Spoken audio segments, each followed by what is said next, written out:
Skies all open wide, geese go high and over. Oh, now you're a beachcomber, a fistful of sandfire, sea, lavender. See you next year.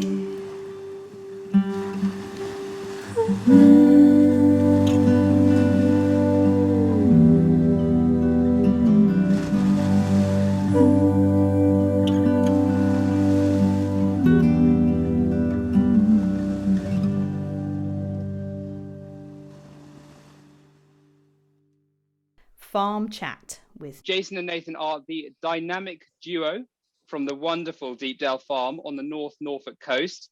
Well, hello, everybody. This is the Deepdale Podcast. It is May, not that you would know from the temperature outside. 1 minute it's beautifully sunny and the next minute it's absolutely freezing cold. And I drove home yesterday from Deepdale and it snowed. So, you know, it's kind of weird, but we did our first guided walk yesterday, our first monthly farm guided walk yesterday, and it was stunningly beautiful. It was almost too warm to wear a coat by the time we were walking back down to the farmyard. So kind of a day of much weirdness.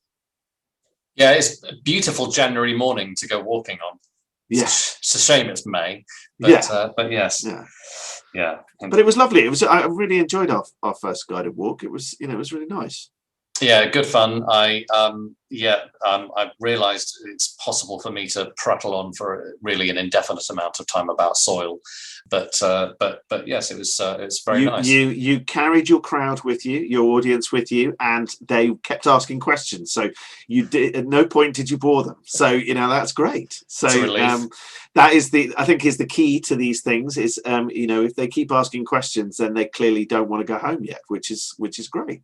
Indeed, if people start jumping over the hedgerows in the direction of the nearest, sort of cafe, then I'll know I've not. I'm running down the hill, going, "I need coffee." Yeah, indeed. Yeah. No, but I thought it was really nice, and it was, I think it's just a really nice way to introduce people to the farm, in a kind of bit more of an immersive process, really. So that was really lovely. No, really nice. So first Thursday of each month at the moment, that's the plan? That's the plan, yep. 2:00, please book your tickets in advance just so we know who's coming, and we can sort of give you heads up if we need you to bring anything or wear anything specific, like walking boots or rainy coats or that sort of stuff. We're not asking you to come dressed up in your black tie. It's fine. And there is a knowledge test at the end. Yeah, absolutely. Yeah, we there will be a test at the end, and if you fail, you cannot leave. It's as simple as that. You have to keep planting hedges. So it's very good. Indeed. Yes. Good. No, it was really nice, and I think the guys who joined us really enjoyed it. So it'll be nice to have more people. And of course, we're also planning for Open Farm Sunday, which is very exciting. Yeah, Open Farm Sunday.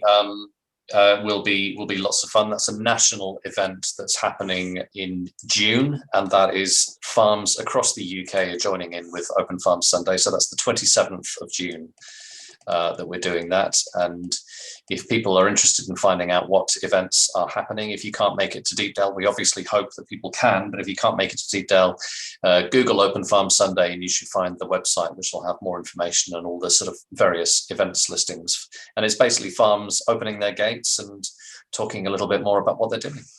A great chance to meet the farmer, learn a bit more about what they're doing, have a look at some of their machinery. We're trying to work out exactly what we're planning, but we're sort of kind of planning a morning session and an afternoon session. So there'll be about sort of an hour where you can come and wander around. And if you've got a kid that wants a photo with a combine or whatever, then you could do that. And then we'll take those who want it on a sort of a guided walk around the farm, which would be lovely. And hopefully also been having a lovely chat this morning with Ursula, our friend from Norfolk Rivers Trust. And we will, all being well, either we'll be doing it or Ursula will be helping us out. We're going to have water beasties from down around our marsh, be sort of having an example of all the little invertebrates that we can find. So we'll do some little things like that so that people can have a sort of a look around and just see some interesting wildlife, because we can talk about the farming that we're doing, but obviously, we're also able to talk now increasingly about the amount of wildlife that we've got on the farm and some of our fascinating creepy crawlies and creatures that we have on the farm. So Ursula's been a really nice, really good meet, and that's through our contacts at Norfolk Rivers Trust, isn't it? So she works for them. Tell us a bit more about what we're sort of doing with Ursula and how that's working. Well, so we have 3 fields down on the marshes, and these are surrounded by water for the most part. Basically, these are surrounded by fresh water. The fresh water is coming from a spring that we have in the fields, and basically in amongst the ditches and dikes we have around the fields, we have various examples of some really, really interesting wildlife that we're going to be doing much more to sort of pay attention to and look after in the future. That we've had this wildlife around for a while. So we have otters crossing the marshes. We have water voles in amongst the fields. We've got various different species of birds that are either nesting on the fields or overflying the fields and hunting for things, including our poor friends, the water voles. One of the examples of wildlife that's potentially really interesting that's around our fields are eels. Now, we have some large mature eels, some big old silver eels, but also we've got potentially, and what we've started surveying for with the help of Ursula at Norfolk Rivers Trust, is glass eels, i.e. the babies. Now, this is a very, very threatened species. And we're doing a few different things basically to sort of try and if we can see that we've got glass eels around our marsh fields, we're doing more to try and protect them. So our irrigation infrastructure, where we're pumping irrigation water out, will have a feature which will basically protect eels from coming into sort of that system. It will be a self-cleaning screen with a very fine gauze, so that even our little friends, the glass eels, can't get sort of sucked into the irrigation system. And what Ursula set up today is a series of they're called eel mops. And it looks a little bit like she's been trying to drown Bill and Ben, the flower pot men. But basically, it's a little bit like a plastic. It's a little bit like a sort of a plastic plant pot with a mop head sticking out of it. And this is essentially attached to the bank using a piece of string. And the mop head dangles down into the water. And if we have any glass eels around our marsh fields, then the glass eels will find their way into the sort of the strands of the mop head for a bit of shelter. And you then very gently pull the eel mop out. And you can see if we have our little our glass eels or elvers. These are just the juvenile eels. And it's really, really important if we have them to make sure that we're doing anything we can to contribute, along with any other sort of coastal habitat that we have along the North Norfolk coast, to make sure that we're protecting these animals, which are, I mean, if you look into, eels with their sort of incredible journey that they take across the Atlantic from the Sargasso Sea, spending years and years coming to maturity. I mean, they really are absolutely fascinating creatures. But they have been sort of hunted, or rather fished, to near extinction, and they're in considerable trouble. So whatever we can do to make sure that we are aware of them and protecting them, then we're going to do that. And that's where we're working with Norfolk Rivers Trust. Fantastic. And I know that we've got the big eels because standing in those dikes in full body waders, sticking hoses up our drains to kind of clear them out, and you can feel the eels wrapping, coming around your legs and stuff. It's very, very weird feeling. It's very odd. You think I don't really want to fall over for 2 reasons. One is the eel might find their way into my trousers, and the second one is a full body waders full of water. Chance of me getting out of this dike is pretty slim, really. So I've filled a pair of chest waders before, and it's a bizarre sensation. Yeah. It does feel like you're wearing a bath. It's really weird. It is really weird. Yes, that's exactly very strange. Yeah, but it warms up after a while, and it actually becomes quite soothing. Yes, I guess so. That's been really good. It's really I love the contacts that we've been making through both the Norfolk Rivers IDB and the Norfolk Rivers Trust, all these really fascinating people. So the guy who came to put the owl boxes up, and all of that kind of thing, is all sort of come from this, and it's just it's fantastic to find all these other people that want to sort of join in and help us develop. And working with Zach and Ed from Norfolk Rivers Trust, you know, the thing that they said was, oh, it's just fantastic coming to work with you guys, because it's like pushing an open door, which you know is if we've got this wildlife, we might as well know what it is and learn how to protect it and work with it, rather than just, you know, sort of trying to ignore it. It just seems madness. Well, it's been absolutely fantastic recently to have Colin Scheuer visiting the farm. So Colin has been involved in barn owl conservation for many, many years now. He's sort of really one of the, you know, sort of leading barn owl conservation experts, and has been involved for several years. What's really interesting is the barn owl boxes that we've had around the farm have all got serial numbers on. And what these barn owls boxes show is that Colin has now installed well over 4,000 of these boxes in various different locations. That's so amazing. we've got 3 new barn owl boxes on the farm, and we have potentially a bit of scope to sort of add further boxes in future. But barn owls have this sort of range to be aware of, so we don't want to sort of have them too crowded around each other, but these are spread across our farm, and yeah, we'll be keeping an eye on the boxes to see if they've been used this year.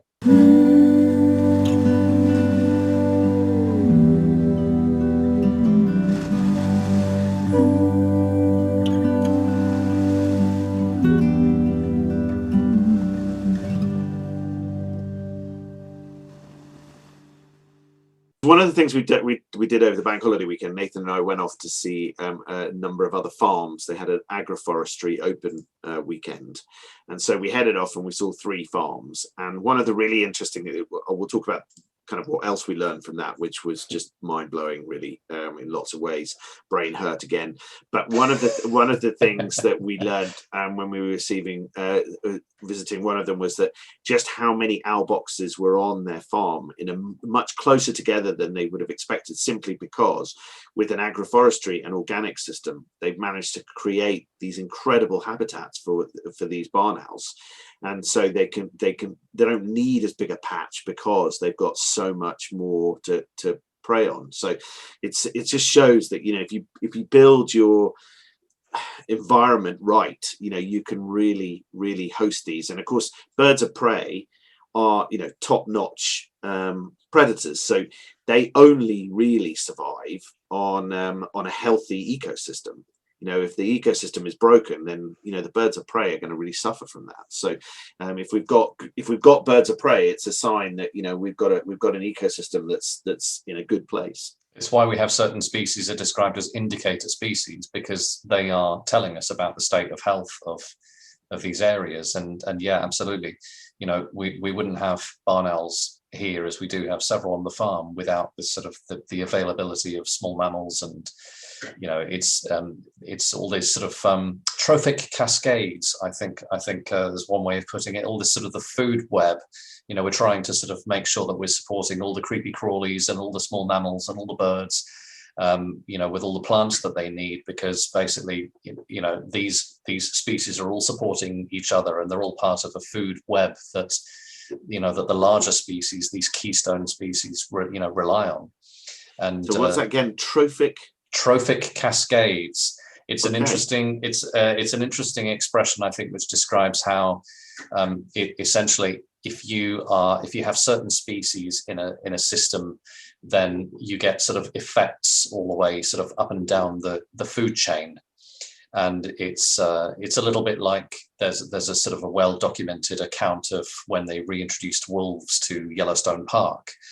And having reintroduced wolves to Yellowstone Park, the course of the river running through the park changed, because the deer, or the elk, the larger mammals in the park that the wolves were predating on, were starting to sort of move in herds and moving differently. And because they were moving differently, they were doing less to sort of poach certain riverbanks. So you actually have, you know, these larger species are effectively, you know, they're actually changing the physical geography of areas because other species respond in kind to their presence. So there's all these fascinating ramifications of introducing certain species into an environment or supporting certain species that you can't necessarily, you know, even believe would happen to begin with. Yeah, it's amazing, isn't it? Absolutely amazing. So let's chat a bit more about the visits that we did, because those agroforestry visits were really fascinating. They led us into conversations that I hadn't expected, but it was just things. So what was the aim? You heard about this and suggested we should go. So what was the sort of general aim of these three, well, the 4 visits we could have done, but we did 3, didn't we? Well, we've been talking for a little while about agroforestry on the farm. So agroforestry is a term for essentially, there are 2 versions of agroforestry. There is silvopastoral agroforestry and silvo-arable agroforestry. And this is essentially integrating trees into farms.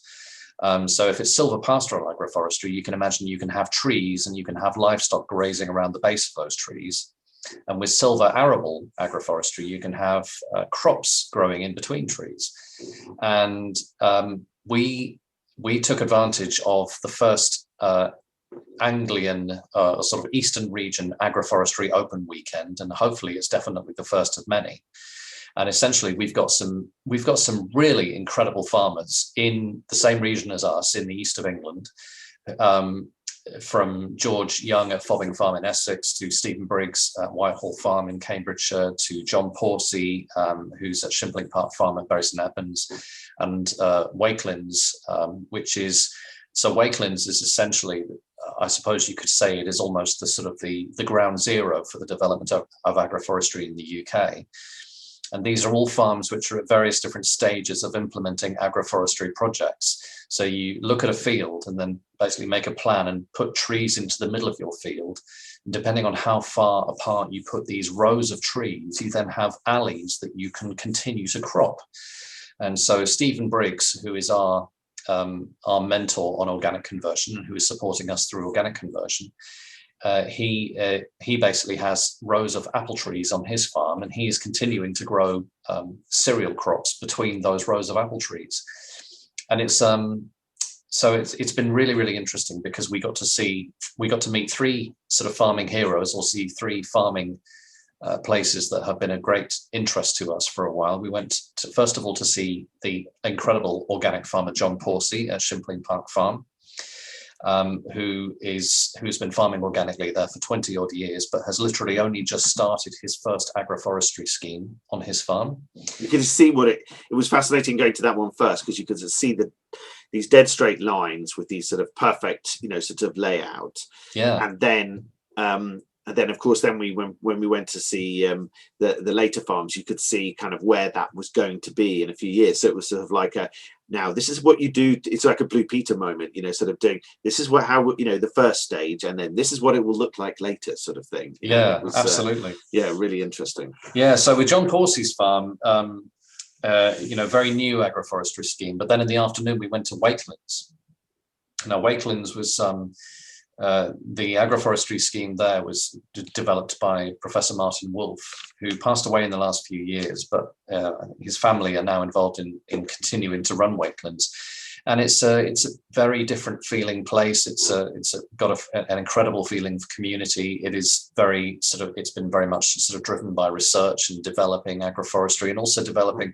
Martin Wolf developed a variety of wheat that we're now growing on our farm called ORC Wakelands Population Wheat, or YQ.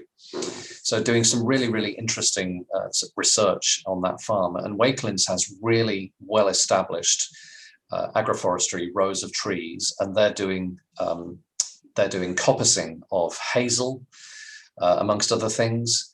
And they've got their alleys, their cropping alleys are much narrower. They're maybe 12 meters. And so they're running smaller machines down their alleys, and they've got these sort of really well established, and it feels almost more like walking through a woodland that suddenly has a crop growing in the middle of it. And also they've doubled up a lot of their alleys, haven't they? So not alleys, sorry, the lines of trees. So where we were walking down, you had, one set of trees that were, going to be coppiced probably in another year or two. And then you had the coppice layer. So it was really weird. You kind of had a double hedgerow, really, almost. And that's one of the things that's really exciting about agroforestry, which Stephen explained on our third visit to his farm, is that the great thing about agroforestry is you are combining perennial and annual crops. So your trees remain there, and it may be trees, it may be willow, it may be hazel, it may be sweet chestnut. You may be coppicing them for biofuel, or that you may be coppicing them for stakes and binders for hedge laying. You may be growing fruit bushes, or in the case of Stephen, you may be growing apples. So Stephen Briggs has about 12 different varieties of apples on his farm.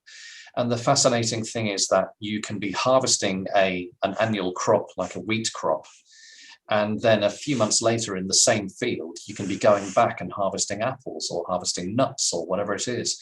So you actually have the field being productive for more of the year. And there are other advantages that the trees are giving you. So where Stephen is farming at Whitehall Farm, he's out on the Cambridgeshire Fens, and it's very open. Just a little. You could see a very, very long way. Yeah. But his trees are doing an incredible job of providing protection from wind erosion.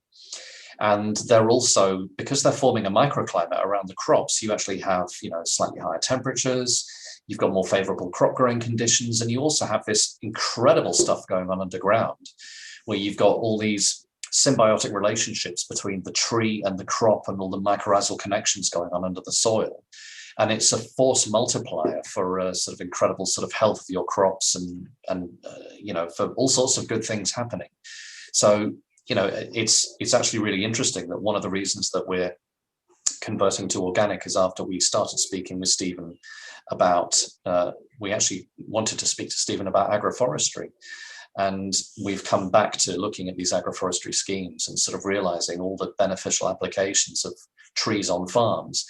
And what's really, really interesting as an opportunity is that you've heard a lot of coverage recently about government targets and various different targets for planting lots and lots and lots of trees. And there are legitimate concerns that have been raised about, can you plant the right tree in the right place and can you manage it? Well, actually, what about the opportunity to have really much better support for farmers to implement agroforestry schemes, to have the benefits of, cropping for more of the year, making more use of all the available sunlight, producing all these, incredible healthy soils, and to have more trees because these things are sticking around. Even coppice trees, continue to come back and they're providing all these benefits. So it's really, really it's a really, really inspirational weekend, I thought. No, it was really interesting, and it got us talking about a whole lot of other stuff as well. Because the diversification of both Wakelands and other farms has really inspired us as well. And then we got talking to some really interesting people while we were wandering fields, and it was the whole thing was just really, really interesting, and really glad that we went along and did those and saw those. And I think you cannot underestimate how important it is to learn from what other people are doing. And the great thing that you've got John Pawsey there, who's been farming organically for more than 20 years, and he's still saying, oh yeah, no, I'm trying this for this year and I'm trying that, and I thought I'd do this and thought we'd see that. And it's great to see that there's no one set way that you have to do things. You can try all sorts of different possibilities, and it's brilliant brain food, and actually just lovely to get out onto other farms and meet people out in the open air again. I think we've really missed it, and I think it just confirms in our minds that we're not doing something insane. This is there are other people doing this, and it's we might be doing it our own way, but actually the general consensus of what we're doing is not insanity, which is great. So definitely. That's always really important. Yeah. Occasionally in the last year we were like, yes. It was really useful. Lovely to talk to you, man. Thank you so much for joining me for Farm Chat. It's been great. Cheers. And to anybody out there who wants to come and have a look around Deepdale Farm, please do book on to one of our monthly guided walks. That's the first Thursday of every month, or come along to the Open Farm Sunday, 27th of June. 27th of June. So there'll be lots of farms open all over the UK, and please do go along to your local farms and find out what they're doing. The farmers who run these days really passionate about sharing what it is about running their farms and really want to show you and talk to you. So please do take part in that Open Farm Sunday. It's a great day out for all the family.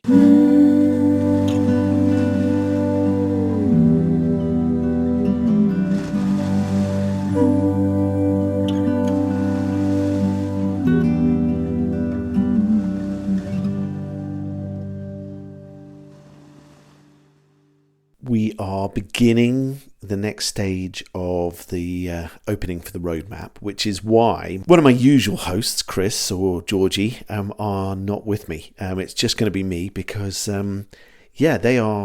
they are working incredibly hard with the whole tourism team, preparing for tomorrow's reopening. Next stage of opening, should we say? We've had motorhomes with their own facilities for the last 5 weeks, but tomorrow we get to take a gentle step towards normality. It's not normal as yet. I think we said in our email to customers when we were confirming their bookings that it is not normal for Deepdale yet. It's a stage in that direction. We are opening our shower blocks, but they have to be very seriously managed to meet the rules. So we are in a situation where we effectively have to clean each of the showers in between uses. So it's going to be quite a big ask for the team, but we have a plan, and we are working on that at the moment, and we really hope that it will work really well. And we are so looking forward to seeing so many more of you at Deepdale. And our rooms reopen as well, so we'll finally get to use our really nice private rooms, ensuite private rooms in the hostels, as you would have known them, the stables and the granary. They're really nice rooms. They're really simple, straightforward, lovely rooms, and we're going to be allowed to reopen those with sort of managed access to the kitchen and living room. Really looking forward to having customers back, and it's going to be fantastic. But apologies, it's just me and not the rest of the team. They have got a good excuse for not being on here. There's lots of stuff going on at Deepdale now. It really does begin to feel like we're opening up into the wider world. Events are beginning to appear on the database, and we've got lots of stuff coming forward. But it's been a really wonderful five weeks since we were able to take the first stage reopening. I think the team have just been brilliant. It's been so lovely to see so many of you coming to stay, and we're sorry it was just in a limited way. But we have got some very exciting news. Thanks to all of you who've left us wonderful reviews on TripAdvisor, we have been chosen for the TripAdvisor Traveller's Choice Award again. So that's 2 years in a row. It means we're in the top 10% of of hotels, campsites, anywhere really in the world, which is really fantastic. Really exciting, and it's all due to you lovely people leaving us reviews. And then we've also been voted top 3 campsites in the UK by customers who use Camp2. So that's a site where you can hire camper vans, and I think if you own a camper van or a motorhome, you can rent it out through them as well. So we got a phone call from the EDP, the local Eastern Daily Press, and they said, "Oh, did you know that you've been voted top 3 campsites in the UK?" So that's very exciting. So again, lovely to have that. And real big pat on the back for our lovely team who've worked incredibly hard since we reopened. And I'd like to say a massive thank you to Chris and all the team who have. Without them, none of this would be possible. We wouldn't be able to welcome customers, and we wouldn't be able to win these awards. So, it's a real hats off to them, and a massive thank you to all of you who've been so patient with us during the slightly complicated 15 months since the first lockdown. And thank you so much for bearing with us, helping us, make sensible steps where we've been allowed to, and for coping with the ever-changing situation. It's really, really kind of you.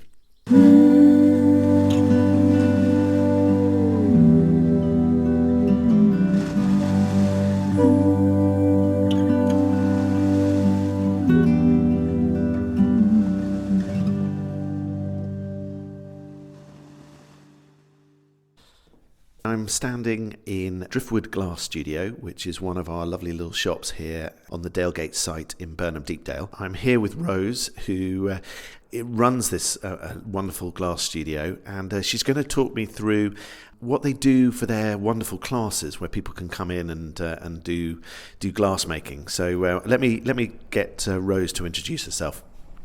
Hello, I'm Rose. I'm one of two people who run Driftwood Glass Studio alongside my husband. Like Jason said, we run classes daily at Dalegate Market. We do 3 different courses. We do a children's course, taster courses, and a full fused glass course. Got you. And what sort of people come along to those classes? Well, anybody actually. It varies depending on what time of year. They are from toddlers upwards, believe it or not. No glass cutting, we just do glass paints and what we call frits, which is textured glass that they get to work alongside with. It's great from a children's perspective. The frit comes in 3 different gradients. One that feels a bit like sand, one that feels a bit like caster sugar, and one that feels like pebbles. So they get to create whatever they want and they can keep the textures within their work. The work can either be a coaster, wall hanging or bowl, and it's quite rewarding that they can either draw their own design or we can print something off for them to trace from, and yeah, they get really good results. That's cool. Yeah, I've seen people doing stuff in here, and it's fascinating to watch. And the look on their face when it comes out of the kiln is fantastic. You know, they can't really quite believe that this sort of sand sort of stuff that they've been using is turned into something so beautiful. So what's your background? How did you end up being Driftwood Glass Studio? Okay, that's a really good question. So when I was in year 8, there was a gifted and talented programme at school where a fused glass artists came in. I was selected for art and I fell in love with it since then. So then I went off to the Bourneville College of Art where I met Kieran. Then we went off to the University of Sunderland together where we studied glass and ceramics. In our first year at university, we had to do stained, fused, hot glass, kiln glass and ceramics. And then in your second and third year, you then specify. So we specified in stained and fused glass. And after university, we got a commission with a local Methodist church. And alongside working in a coffee shop, we saved up enough money for Driftwood Glass Studio. Cool. So for the Methodist church, were you creating stained glass windows for them? It was actually 5 3.5 metre panels of fused glass. So pretty big. They're enormous. That's incredible. Yeah, that's quite stressful when that comes out of a kiln, I'm guessing. Oh, yeah. There was a couple of times where you're just praying, but luckily we were very, very lucky. And it was exciting, and very rewarding because it's not every day that you get a project that big. So to literally land it straight out of university was incredible. But yeah, coming up with the design and actually the process of making it and installing it, that was something completely new to us. So you're having to tick every box, you're having to go to board meetings, which you don't get introduced to going to university to do, and it was very, very rewarding just seeing it in place and knowing that it's going to be there for hopefully hundreds of years. That's fantastic. I see on the desk here a table, whatever, a workbench. Yes, yeah. We've got various bits. Talk me through what are we going to be doing, and what am I looking at the moment? Okay, so I thought what we do today is we would do what you do on a taster course. So in front of us, we've got all the tools that we need. We've got our clear glass, which we use as our base, so to make it structurally strong and easier to carry over to the kiln. We've also got coloured sheet glass. We've got the frit, like what you'd use in the children's courses. We've got our glass paint. And yeah, we've just got lots of different colours to work and play with today. So just to explain, the frit is sort of jars of what looks like sand almost, or somebody's accidentally mixed food colouring with sugar. So that's what it looks like, and that's you put that into a space and then you melt that down in the kiln. Yeah, so it essentially, depending on what firing people would like to go to, it depends what result they want. So in front of us, we've got 2 coasters here, which have got the same frit. One has gone to a smooth jelly-like consistency. The other one has gone to, it's stayed structurally strong, so it's stayed essentially like rock salt, I would describe that as. So it depends what the child would like it to become. So whether they want it to be smooth or whether they want it to be textured. Got you. That makes sense. Yeah, these are lovely. They're sort of so square coasters, as you'd imagine, but with sort of rolling lines of the glass that's been cut, and then the frit in between to sort of give a sort of sea and beach pebbly sort of feel. It's lovely. So, what are all the tools that I can see on here? Okay, so safety first. So you've got safety goggles in front of you. Not surprisingly, you've got your glass cutter, which it looks a bit like a writing pen, and it's got a diamond wheel on the end. So that's what scores the piece of glass. We've got straight line pliers. A bit, when we do our glass classes, actually, a lot of people say this is a bit like tile cutting. So if anyone's done their own bathroom at home, that's exactly what those look like. And then we've got our grazing pliers, which one side has got nice teeth to scratch the glass. The other side is to snap the glass for the tiny little bits that you can't use for anything else. Got you. And so we've got roughly three colours. I think a sort of a darkish blue, a sort of turquoisey colour. Is that sort of a fair? And then a sort of an orangey coloured one. So talk me through the process of what we're actually going to do now.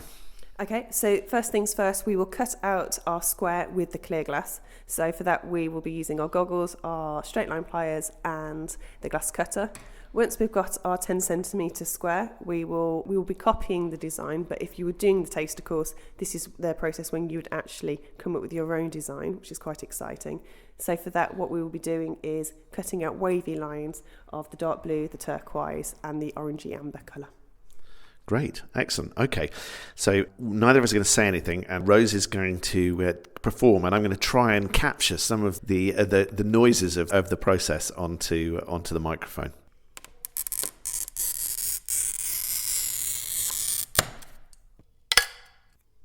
That's a very satisfying click. I like that. That's good.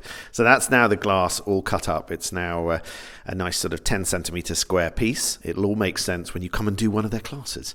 So hopefully we're explaining it to some extent. So now what's the next step? Okay, so now that we've got a clear glass piece, that will go away, so we need to clean it before we put it in the kiln, but we can put it to one side for now. So now what you do is you're essentially now making a jigsaw puzzle to put on top of that clear glass piece. So we're going to be working with all the different sheet colours that we've got in front of us and assembling it on top of the clear glass piece. Okay, so now we're pulling across the various coloured bits of glass, and Rose is now sort of working out how and what she'd like to do with them in terms of the waves on them.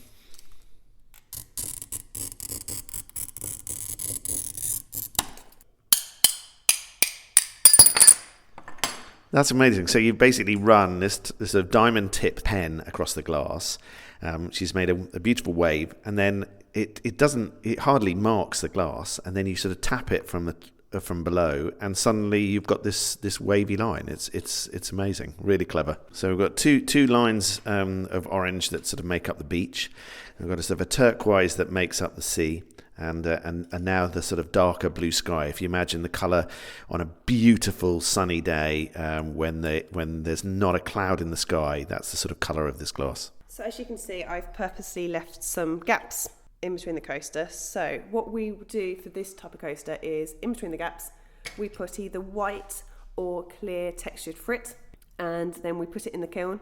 For what seems like a relatively simple process, you can make some most beautiful things, can't you? It's incredible. It's just having the imagination to put the pieces together in a way that looks fantastic. Yes, I agree. That's part of the exciting thing, actually, coming up with the design process. And what we really like is when people come in and say, oh, can you make this in glass? The answer is always yes. We like a challenge. And the great thing about fused glass is because you can heal it in the kiln. Sometimes to make some of the things in our shop, like the crabs, for instance, we have to theoretically break it for it to then heal so that we can get the legs and the claws together. So anything is possible to make in fused glass. I've made motorbikes, schnauzers, trains, tractors, everything you can name. It's really a wonderful medium to work with. It must be, it must. There's some beautiful bowls. When I'm walking around the shop here, there are sort of curved, stunning pieces of glass, which are sort of scenes with hills and trees and things. So I'm guessing they're done mainly with the glass paint, and then there's glass bunting. So you've got that sort of thing. You've got wonderful hangings to go on the wall. There's one here with fish going round in a circle. Each of them, these sort of their mouths are touching each other's tails, so they create a sort of a circular motion. There's individual pheasants and trees and dogs and all sorts of stuff like that. Hares, and then there's the most stunning bowls which have got fish sort of swimming round. It's almost like looking into a koi pond with all the fish sort of swimming round and round, but they make up the swirl that makes up the bowl, which is just superb. There's sails, there's crabs, there's lots of sort of stuff inspired by the both the local beauty of the countryside and the coastline, so sailing boats and the crabs and stuff. The odd pig, I know I've got friends who collect pigs. They love these nice pig with a little curly wire tail, which is fantastic. And then there's one or two sort of the wonderful Christmas stuff, which is how we met Rose and Kieran initially, because they came to one of our Christmas markets and brought their fabulous Christmas trees that look absolutely stunning on any mantelpiece or any Christmas display. Lots of little village scenes. It's fantastic. They're really, really imaginative stuff, and you should come and have a look in the shop. You can come in, give the guys a call, book onto a course, come in and make your own virtually anything. As Rose says, you can give them a challenge, test them. Oh, I've just noticed above you, Rose, the amazing leaves you've got hanging up, the beautiful sort of leaves with all the detail. They're fantastic. So there's a beautiful selection hanging from the roof. It's great. Thank you, Rose. That's really wonderful.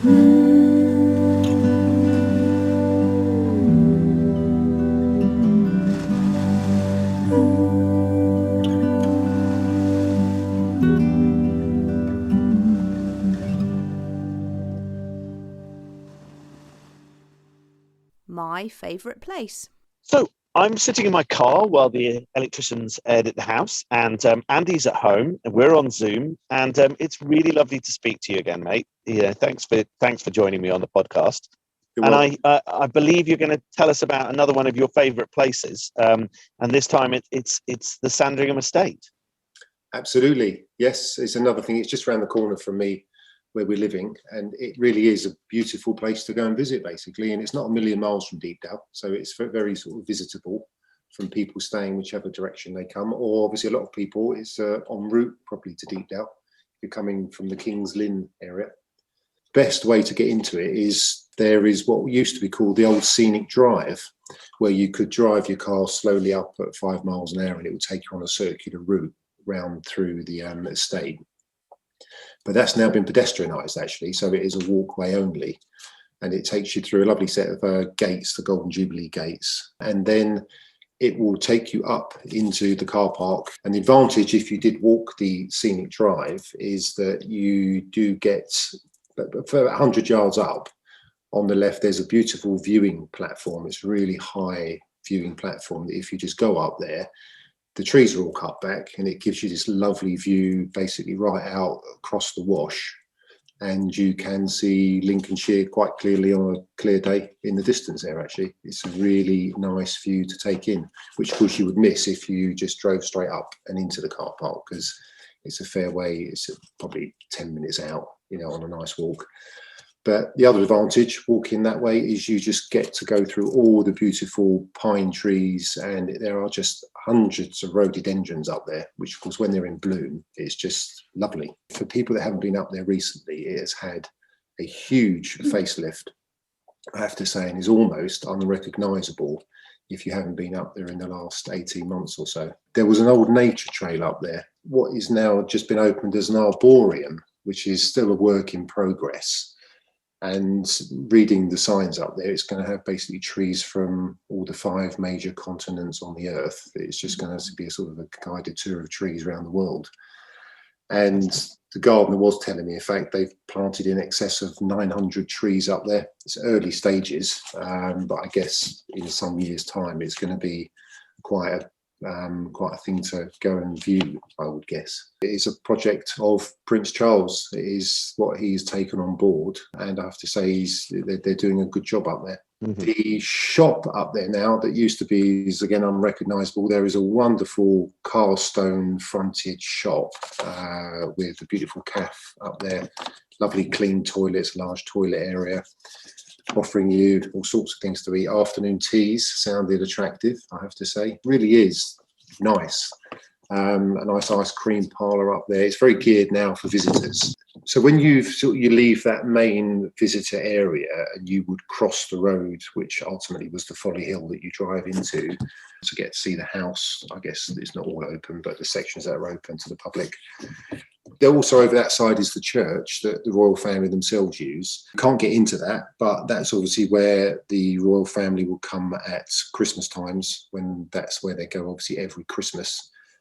And we have been up there. We've seen them. It's like they're very big crowds, but it's a nice event to go up to at Christmas time. Church is used all year round, and it's very much for locals. It's kind of your name has to be on the list. It's one of those. Yeah. You can't go up there and claim to be a local just to go. Exclusive club. Yes, it is actually very much. If your name's on the list, you can go every Sunday.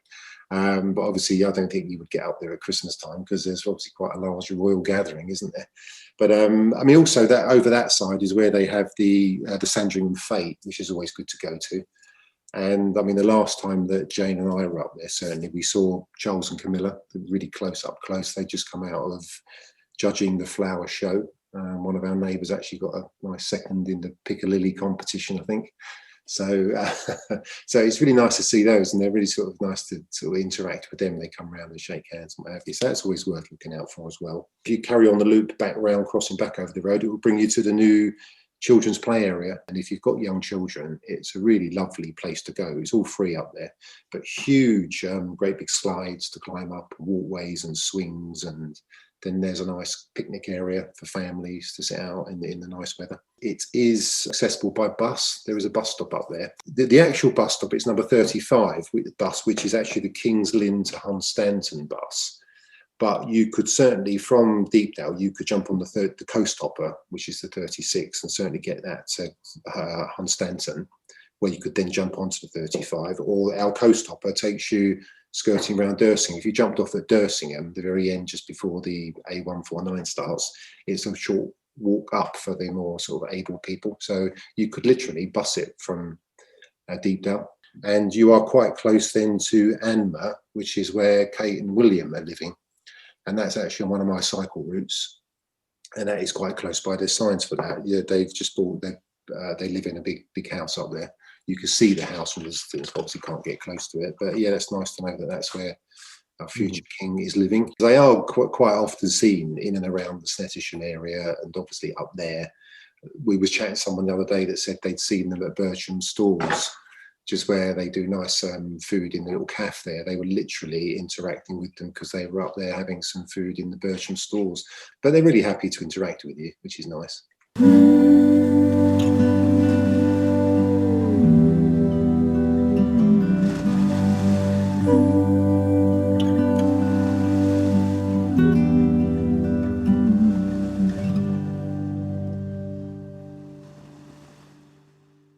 What's on at Deepdale? Before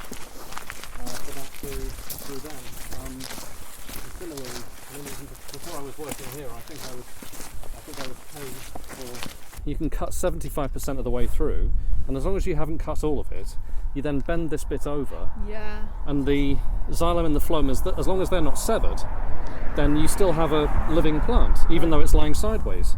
And what it then does, because everything goes up, is it then sends shoots up like this. So you end up with a nice thick head. But this is sandy loam soil. You can feel the sand between your fingers. You can. And it's dark because it's reasonably sort of moist. But on the surface you can see it's generally sort of lighter in colour. Yeah. And some of our soil is literally the colour of sand. The tillage radish basically says to the legume, I'll have that nitrogen, thank you very much. We've started our farm walks on the first Thursday of every month, and Nathan or I will be taking people round. They happen at sort of 2 o'clock in the afternoon. They're a £5 a person. You can go on the website and book your tickets, and basically you get the opportunity to just learn all about what we're doing. We'll answer any questions, but we'll also sort of take you for a bit of a guided walk and explain what you can see in the fields, explain the processes we're going to, what stage each of the crops is at. Nathan even might take a spade and dig up a clod and show you the difference between a great piece of soil and a terrible piece of soil as we begin the major repair work that's required on Deepdale Farm. So yeah, join us any month for that. Just head on to the website. You need to book in advance just so that we know how many people are coming along. And related to that, we're doing our first open farm Sunday in a long time. So the last Sunday of June, 27th of June, and we'll have 2 sessions, one in the morning, one in the afternoon. It's free to join us. We're going to have people like the Norfolk Rivers Trust with us.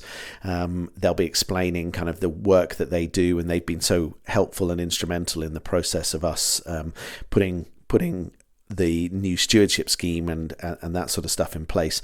So there's going to be a group of them explaining what they do as a charity, and explaining kind of the wildlife that you'll be able to see on the farm, and the kind of work that we're doing to repair the local wildlife. So that'll be really lovely. And then of course you can come on one of the guided walks around the farm with Nathan and I, explaining what we can see and understanding the process of change that we're doing at the farm. We're really, really pleased to be inviting back, welcoming back the Pantaloons to Deepdale. They're not just coming once; they're coming 3 times this year. So that's really exciting, and we do love the Pantaloons. They are hilariously funny. They find comedy in the weirdest places, but it is great fun to watch and really enjoyable. And last year they ran 2 hugely successful evenings with really carefully socially distanced events. One of them was slightly biblical rain at the end, which was a real shame, but people loved it. They hung around and they really enjoyed the shows. So massive thank you to the casts who coped with changing weathers last year. But yeah, they're coming back 3 times this year. So we've got Pride and Prejudice on the 26th of June, which is going to be fantastic. Very, very funny. We've got The Tempest, which is the 6th of August. And then we've got The Wind in the Willows, which is a sort of matinee show on the 22nd of August, Sunday the 22nd of August. So, please do have a look on our website. They're all bookable, and we'd love to see you. It happens in the Orchard, lots of socially distanced, open air theatre. Bring a picnic, enjoy the show, and just really get into all of these stories. They have a cast of 4 who play all sorts of different characters, and they explain that the hat they're wearing is clearly making them a different character to the one that they were about 2 minutes ago. But it's incredibly funny and really worth watching. So if you haven't seen the Pantaloons before, definitely give them a go and come and see them. The cafe is currently closed at Dalegate Market. The tenants retired in March, and we're in the process of finding new tenants to come in.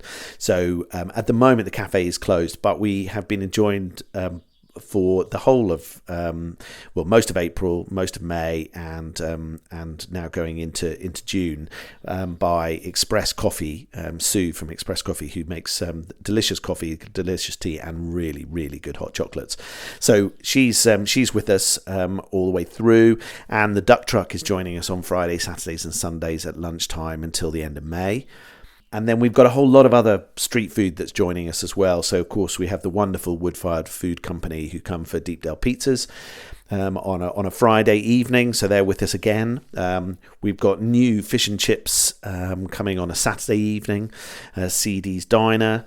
And then we've got the lovely Thai food on some Thursdays through the season. It's not every week, so do check in advance. But check our website; you'll see the dates. But the Thai food is really tasty. Big thumbs up from lots of people who are staying on the campsite. And you can hop onto our website. You can see a whole bunch of other events that are happening from, as I mentioned, the glass workshops through to lots of new exhibitions that are happening. Live music is beginning to return, which is really, really exciting. Please do take a look. There's cycling events, walking events, and lots of outdoor stuff. So please do take a look at the website. Have a look around, see what there is to think, and come and visit our beautiful part of the coast. The Tourist Information Centre is open, our Deepdale Visitor Information Centre. That's open, and we'd love to see you. We're limiting numbers of people at any one time, but there's a good range of information there, and the team are as ever helpful with their explanations of places to go, things to see, and pop in. We'd love to see you. You need to wear a mask and socially distance, but the friendly welcome is still there, and the team would love to see you. As for the campsite and the rooms, we look forward to seeing you. If you can't find availability online, do give us a call, and we'll chat with you about what we've got. It is, bookings have been fantastic, so thank you to everybody who supported us. So you may not find your exact dates are available, but please do give us a call. 01485 210 256. Thanks for listening to this episode of the Deepdale Podcast. You can subscribe to our podcast through any good podcast sites, including Apple, Google, Castbox, where we host our podcast. Just type in Deepdale Podcast to your favourite provider, and we should be there. We love your feedback, so please do email us your thoughts and suggestions to podcast@deepdalefarm.co.uk. But in the meantime, if you'd like to listen to previous episodes, you can find them on your podcast provider or head to our website, deepdalecamping.co.uk or deepdalefarm.co.uk, to see the whole back catalogue. The December 2020 episode is a must, as Chris gives us his music release recommendations for 2020. Thanks again for listening. Stay safe and well in these strange times, and hope we'll see you back at Deepdale in the not too distant future.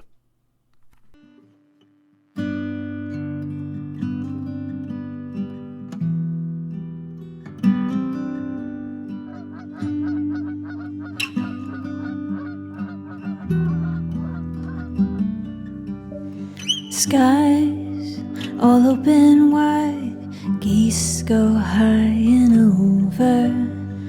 Oh, now you're a beachcomber, fistful of sandfire, sea, lavender, see you next year. Ooh.